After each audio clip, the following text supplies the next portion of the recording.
Alex Turner sat at the long table made of smooth blue stone. The room around him was huge and filled with tall windows that showed the orange sky of the alien world. 3 years he had been here, working with the Zephyrians to make peace between their people and humans. 3 long years of learning their strange ways and customs. The Zephyrians were not like humans at all. They stood 8 feet tall, with thick scales that changed colors when they felt different things. Happy, the scales turned bright green. When angry, they became deep red.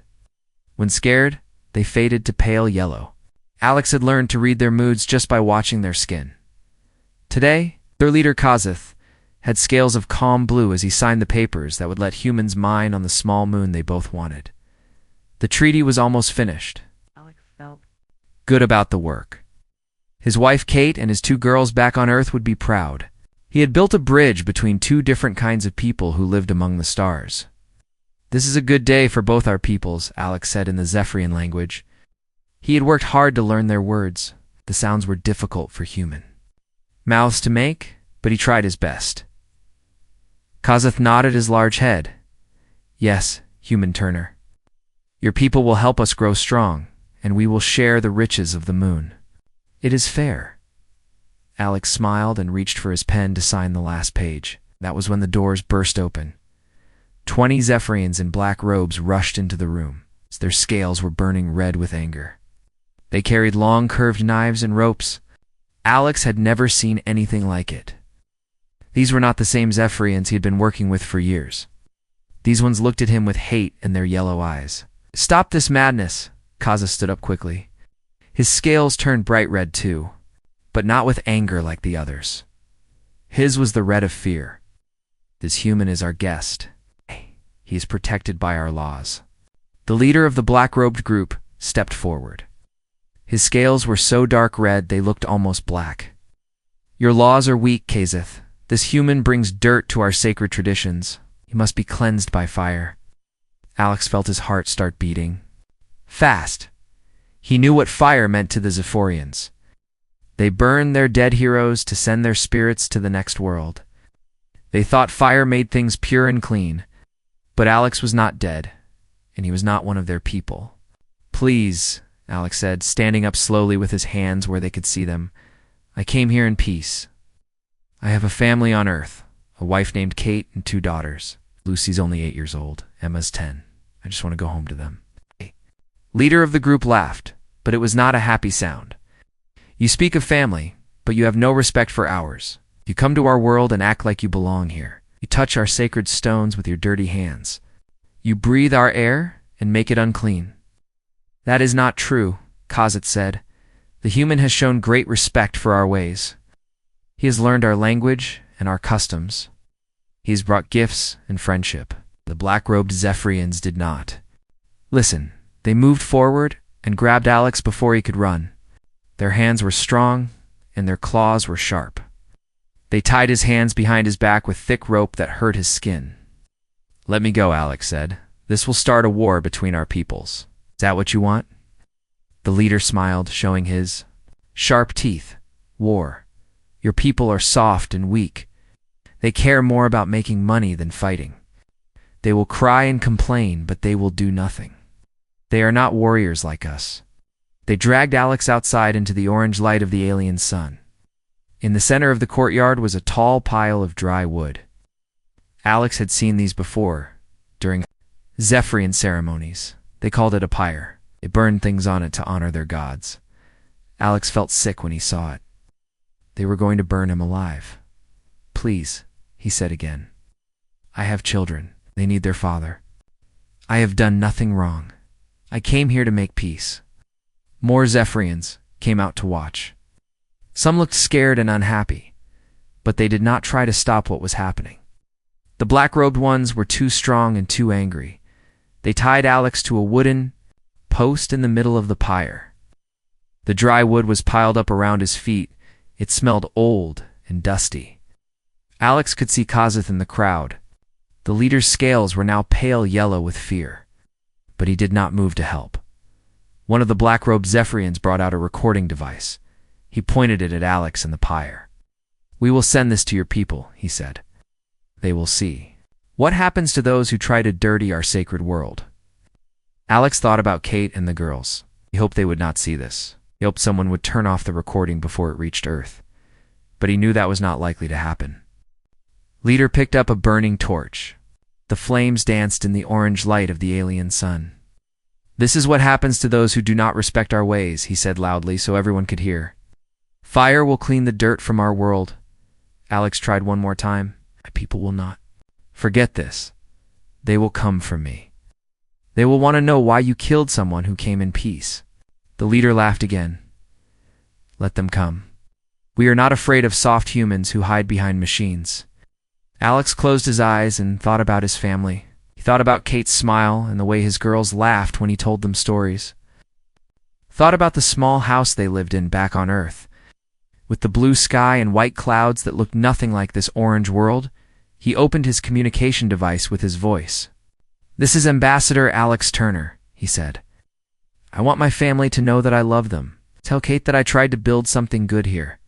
Tell my girls that their daddy was trying to make the universe a better place." The fire started at his feet. The pain was terrible, but Alex kept talking. "Out. Don't let my death destroy what we worked for." The recording ended, but the message was already flying through space toward Earth. Soon, everyone would know what had happened to the human who came in peace and died in flames. The black-robed Zephyrians danced around the fire and cheered. They thought they had won something important. They thought they had shown the universe that their people were strong and proud. They had no idea what they had just started. The video reached Earth 18 hours after Alex Turner died. President Lisa Kane was eating breakfast in the White House when her assistant ran into the room with a pale face and shaking hands. "Madam President, you need to see this right now," the assistant said. "It's about Ambassador Turner." Lisa set down her coffee cup and followed the assistant to the secure communication room. The large screen on the wall showed the orange sky of the Zephyrian world. Then it showed Alex tied to the wooden post, surrounded by dry wood and angry aliens with red scales. Lisa watched her friend die. She had known Alex for 20 years. They had worked together when she was a senator and he was a young diplomat. She had been at his wedding. She had held his baby girls when they were born. Now she watched him burn while aliens danced around the fire and cheered. When the video ended, Lisa sat in her chair for a long time without saying anything. Her hands were shaking. Her assistant was crying quietly in the corner. "Get me General Hayes," Lisa said in a voice that sounded like ice. "Get me every military leader we have. Get me the heads of every space colony. Get me everyone now." Within 6 hours, something happened that had never happened before in human history. Every leader of every human settlement in space was talking to each other at the same time, from the big cities on Luna to the small mining stations near Jupiter.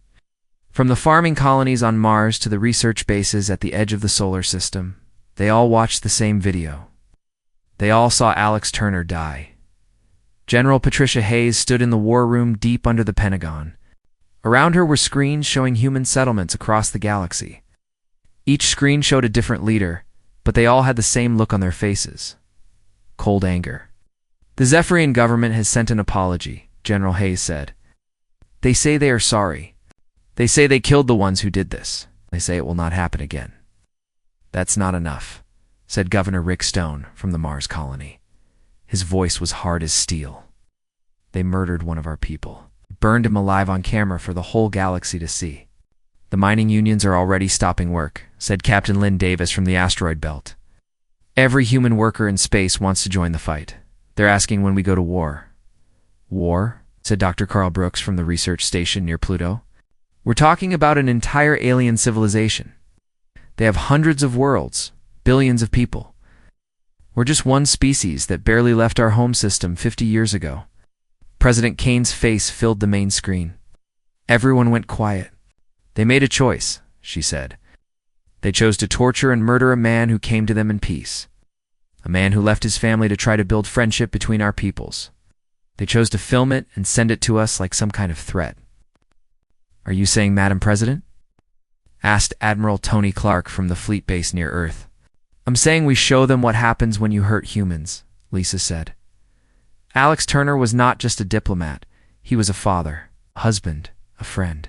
He was one of us, and we protect our own. The vote was simple. Every human leader in space said yes to war. Not one person said no. Not one person asked to wait or try more talking. The aliens had made their choice when they lit the fire. Humans would make their choice. General Hayes had never seen anything like what happened next. In 48 hours, every human military ship in space was moving toward the meeting point near the edge of Zephyrian territory. But it was not just military ships. Trading ships joined the fleet. Mining ships with heavy tools that could be used as weapons. Colony ships that could carry troops.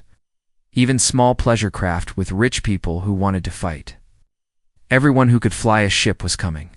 Captain Jake Morrison commanded the destroyer U.S. Vengeance. He had fought in 3 wars and seen many terrible things.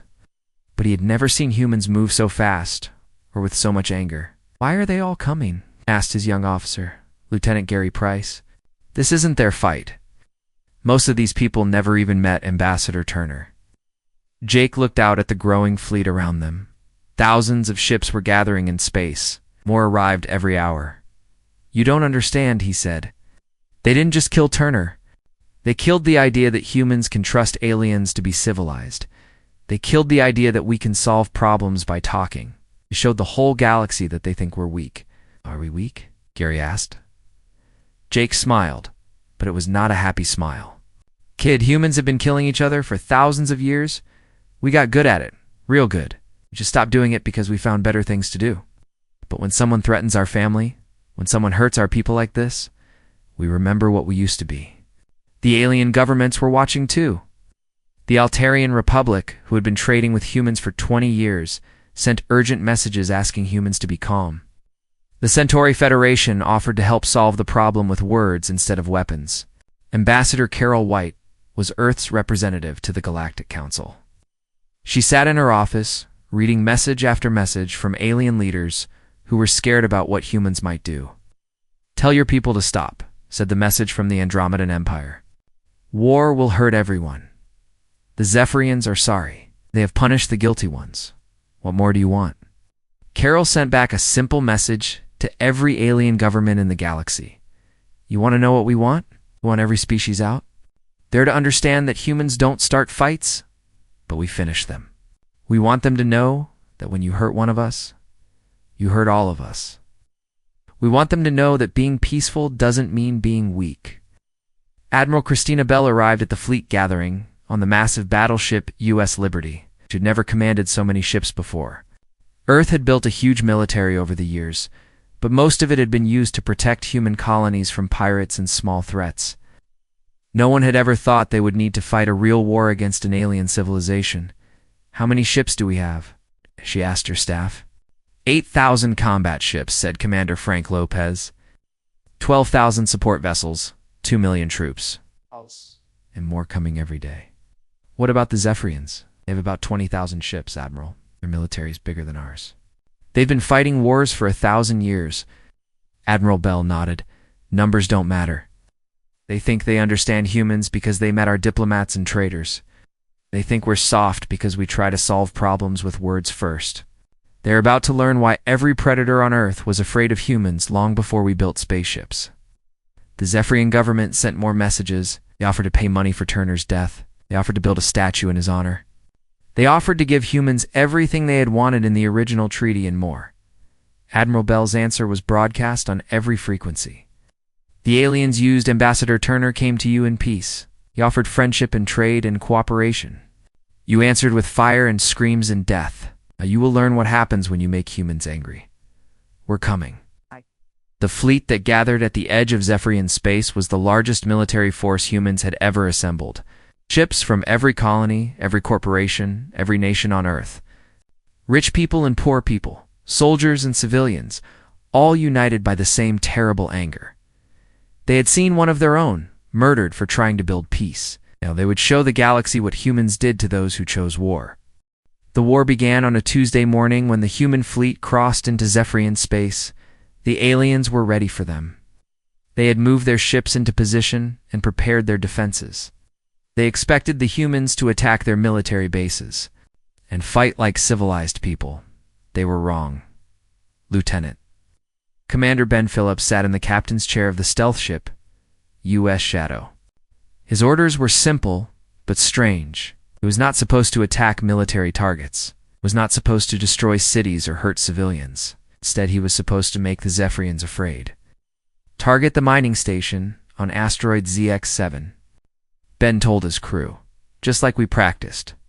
The Shadow appeared next to the mining station without warning. The Zephyrians working there had no time to call for help. Ben's ship destroyed the station's communication array first, then its defenses, then its engines. But they did not kill anyone. Instead, Ben sent a message to the surviving workers. We are humans. Your people burned our diplomat alive. Now you will learn what fear feels like. Tell your families that nowhere is safe. The Shadow disappeared.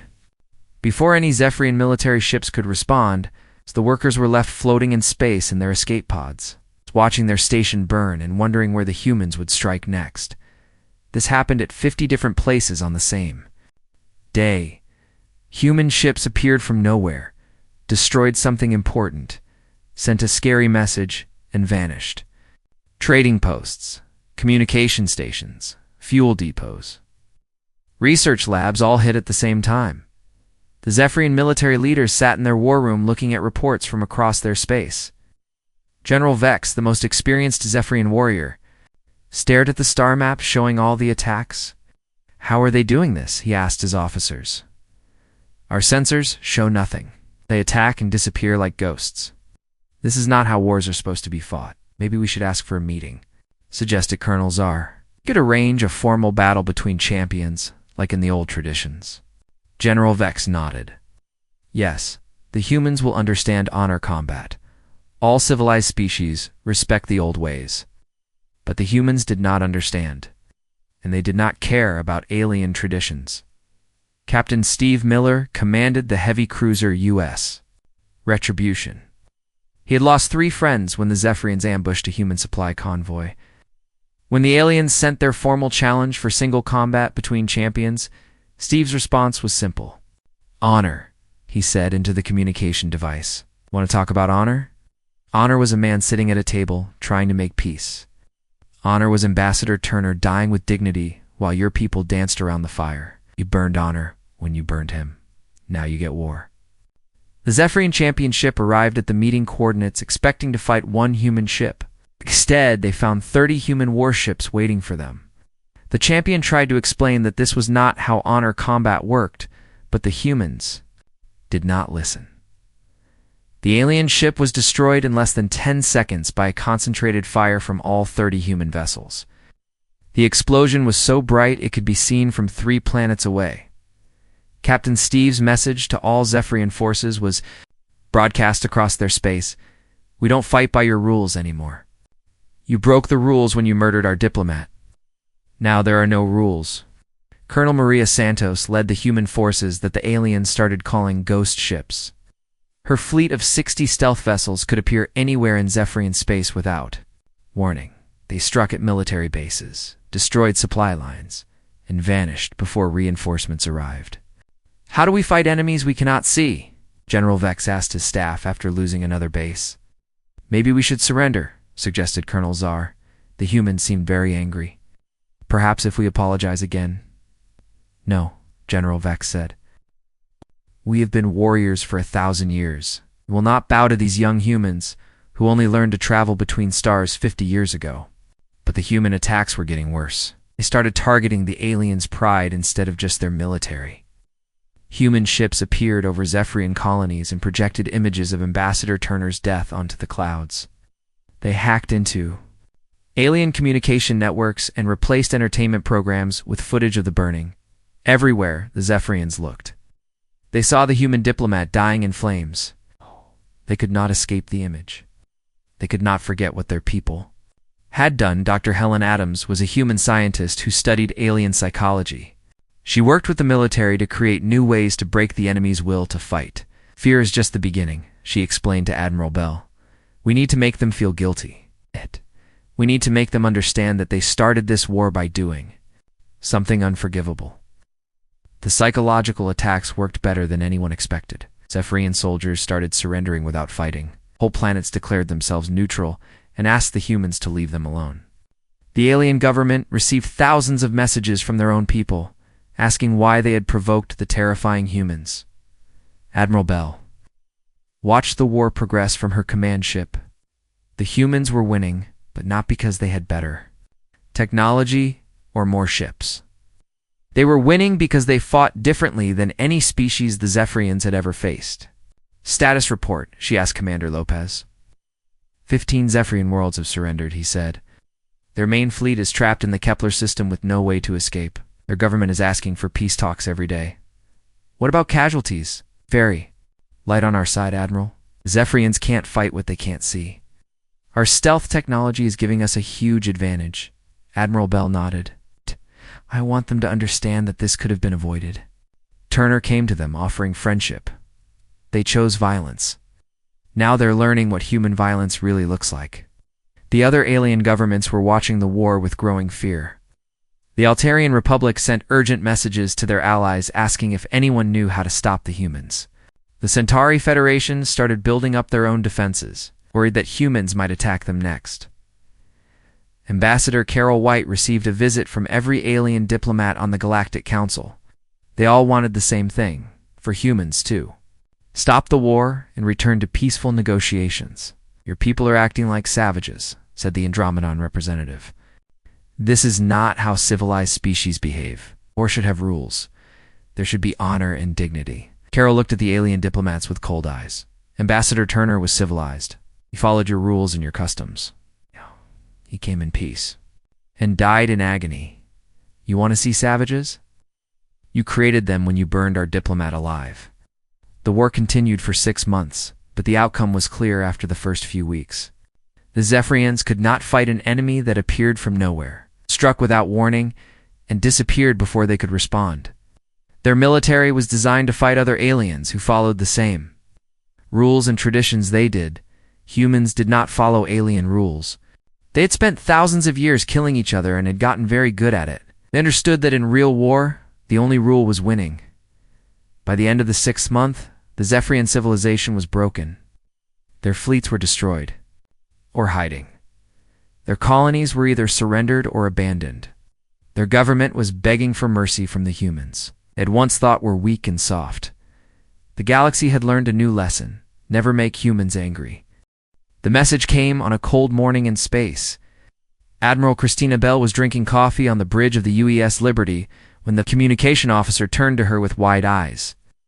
Admiral, we're getting a transmission from the Zephyrian High Council. They say it's urgent. Bell set down her cup and straightened her uniform. Put it on the main screen. The face that appeared was not the proud Zephyrian leader she had seen at the beginning of the war. This alien looked broken and tired. His scales were pale yellow, the color of fear and defeat. Behind him, Bell could see other Zephyrian officials. With their heads down, Admiral Bell of the human fleet, the alien said in a shaking voice. I am High Counselor Teth. I speak for what remains of the Zephyrian government. We surrender. We surrender completely and without conditions. Please, we beg you to stop this war. Bell looked at the defeated alien leader for a long moment. Gosh. She thought about Ambassador Turner and how he had died screaming while these people cheered. She thought about his wife Kate and his 2 daughters, who would never see their father again. Your surrender is accepted, she said finally. Prepare to receive our terms.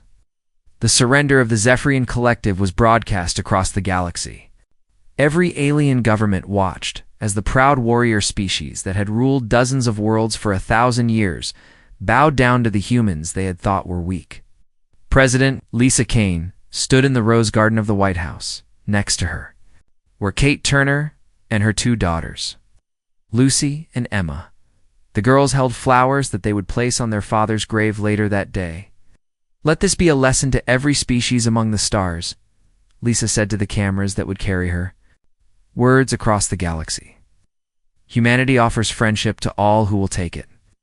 We bring trade, knowledge, and peace to those who want it. But if you harm our people, if you murder our ambassadors, if you betray our trust in such an evil way, you will learn why we survived on a world full of predators. The terms of surrender were harsh but fair. The Zephyrians would rebuild their civilization under human supervision. Their military would be dissolved. Every weapon stronger than a police pistol would be destroyed. They would pay for the cost of the war and help the families of humans who had died fighting. Most importantly, they would build a memorial to Ambassador Turner on their homeworld. Every Zephyrian child would learn about the human diplomat who came in peace and died because of their people's hatred. Commander Nick Taylor was put in charge of the memorial project. He stood on the Zephyrian homeworld watching alien workers carefully place a bronze statue of Alex Turner in the center of their capital city. The statue showed Turner with his hand extended in friendship, the way he had lived his life. "You make us do this?" asked Mara, a young Zephyrian who worked as Nick's translator. "Your people won the war. Is it not enough that we surrendered?" Nick looked at the statue and then at the alien girl. She was about the same age as Turner's daughter, Emma. "It's not about winning," he said. "It's about remembering. Your people need to remember that there are consequences for evil actions, and our people need to remember why we fight." The galaxy had changed in ways no one expected. Within 1 year of the war's end, 17 different alien species sent ambassadors to Earth asking for trade agreements and defense pacts. The species that had ignored humanity for decades suddenly wanted to be friends. The Altarian Republic offered to share their advanced medical technology. The Centauri Federation proposed a joint colony project. Even the mighty Andromedan Empire sent gifts and asked if humans would be interested in a mutual defense treaty. Ambassador Carol White was busier than she had ever been. Her office was filled with alien diplomats who all wanted the same thing: to make sure humans considered them friends and not enemies. "What changed?" she asked the Altarian ambassador during one meeting. 2 years ago, your people barely acknowledged that humans existed. Now you want to be our allies." The Altarian, a tall, blue-skinned being with 4 arms, shifted uncomfortably. In his chair, "We watched your war with the Zephyrians," he said. "We saw how quickly you mobilized your entire civilization. We saw how you fought. We realized that humans are not the peaceful traders we thought you were." "We are peaceful," Carol said. "We prefer trade and diplomacy to war. Yes, but you are also dangerous when threatened. It's very dangerous. It is better to be friends with dangerous people than to risk becoming their enemies." On the former Zephyrion homeworld, now called Turner's World, the memorial was completed. The bronze statue stood 30 feet tall in the center of the city. Around its base were the words Alex Turner had spoken before he died. "Tell my family I tried to build something good here." Every day, Zephyrian children came to place flowers at the statue. They learned about the human who had come to help there. People and died because some Zephyrians chose hatred over friendship. They learned that their civilization had been destroyed and rebuilt because their leaders made one terrible decision, Kate. Turner visited the memorial 5 years after her husband's death. She brought Lucy and Emma, who were now teenagers. The girls had grown up knowing their father was a hero. But seeing the massive statue and the thousands of Zephyrians who came to honor his memory made it real. "Do you think Daddy would be happy about this?" Lucy asked her mother as they stood before the statue. Kate looked up at the bronze face of her husband. The artist had captured his kind expression perfectly. "He would be sad about the war," she said. "He always believed problems could be solved with words. But he would be happy that his death meant something. He would be glad that other diplomats are safer now."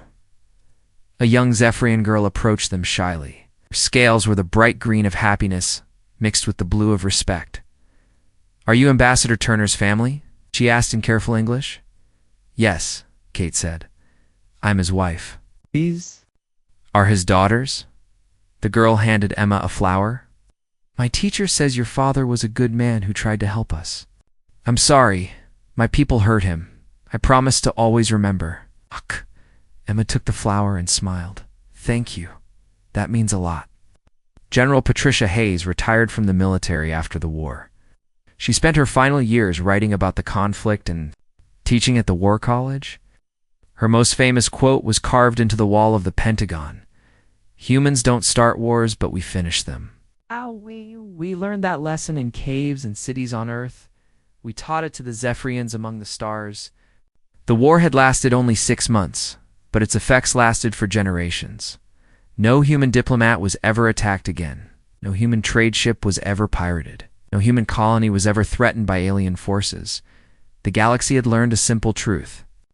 Humans were kind and generous and peaceful by choice, not by weakness. When that choice was taken away from them, when their people were murdered and their trust betrayed, they became something else entirely. They became the apex predators. They had always been hidden behind smiles and handshakes and trade agreements. They became the descendants of the creatures that had climbed to the top of Earth's food chain long before they learned to build spaceships and across 1,000 worlds. Alien parents told their children the same story. Be kind to humans. Honest with them. Be their friends. Because you never, ever want to find out what happens when you make them your enemies. The memorial on Turner's World became a place of pilgrimage for both species. Humans came to remember their diplomat who died for peace. Zephyrians came to remember the price of hatred and fear.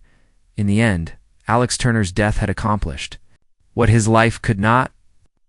It had taught the galaxy to respect humanity, not just as traders and diplomats, but as people who would fight with terrifying unity when their values were attacked. Peace had returned to the stars. Stronger than before, built on the ashes of those who thought humans were weak.